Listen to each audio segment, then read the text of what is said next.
രാജ്യസഭാംഗമായി C Sadanandan സത്യപ്രതിജ്ഞ ചെയ്തു. മലയാളത്തിൽ ദൈവനാമത്തിലായിരുന്നു പ്രതിജ്ഞ.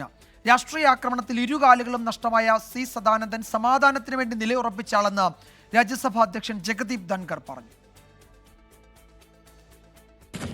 ഞാൻ സി സദാനന്ദൻ മാസ്റ്റർ രാജ്യസഭയിലെ അംഗമായി നാമനിർദ്ദേശം ചെയ്യപ്പെട്ടിരിക്കുന്നതിനാൽ നിയമം വഴി നിലവിൽ വന്ന ഭാരതത്തിൻ്റെ ഭരണഘടനയോട് നിർവ്യാജമായ വിശ്വസ്തതയും കൂറും പുലർത്തുമെന്നും.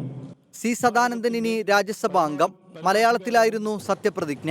അക്രമ രാഷ്ട്രീയത്തിൽ സദാനന്ദന്റെ 2 കാലുകൾ നഷ്ടപ്പെട്ടെന്നും സാമൂഹ്യ സേവന രംഗത്തും വിദ്യാഭ്യാസ രംഗത്തും സദാനന്ദൻ പ്രചോദനമാണെന്നും ഉപരാഷ്ട്രപതി.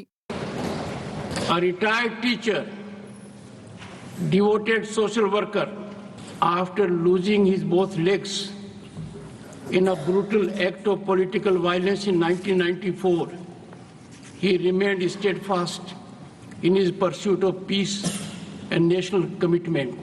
രാഷ്ട്രീയ നേതാവിനെ രാഷ്ട്രപതി നാമനിർദ്ദേശം ചെയ്തതിനെ CPM വിമർശിച്ചിരുന്നു.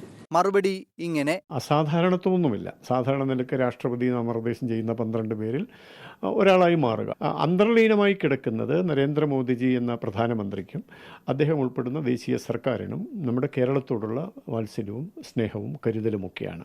അപ്പോൾ ആ നിലയ്ക്കുള്ള അതൊരു രാഷ്ട്രീയമാണെങ്കിൽ അത് രാഷ്ട്രീയം തന്നെ. ആ നിലയ്ക്കുള്ള കാര്യങ്ങളാണ് ഇതുമായി ബന്ധപ്പെട്ട് പറയാനുള്ളത്. സത്യപ്രതിജ്ഞാ ചടങ്ങിന് ശേഷം ഉപരാഷ്ട്രപതിയെ അദ്ദേഹത്തിന്റെ ചേംബറിലെത്തി സി സദാനന്ദൻ നന്ദി അറിയിച്ചു.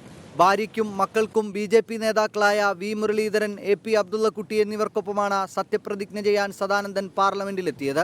അഭിഭാഷകൻ ഉജ്ജ്വൽ നിഗം, മുൻ വിദേശകാര്യ സെക്രട്ടറി ഹർഷവർദ്ധൻ ശൃംഗ്ല, ചരിത്രകാരി മീനാക്ഷി ജെയിൻ എന്നിവരും സത്യപ്രതിജ്ഞ ചെയ്ത് ചുമതലയേറ്റു.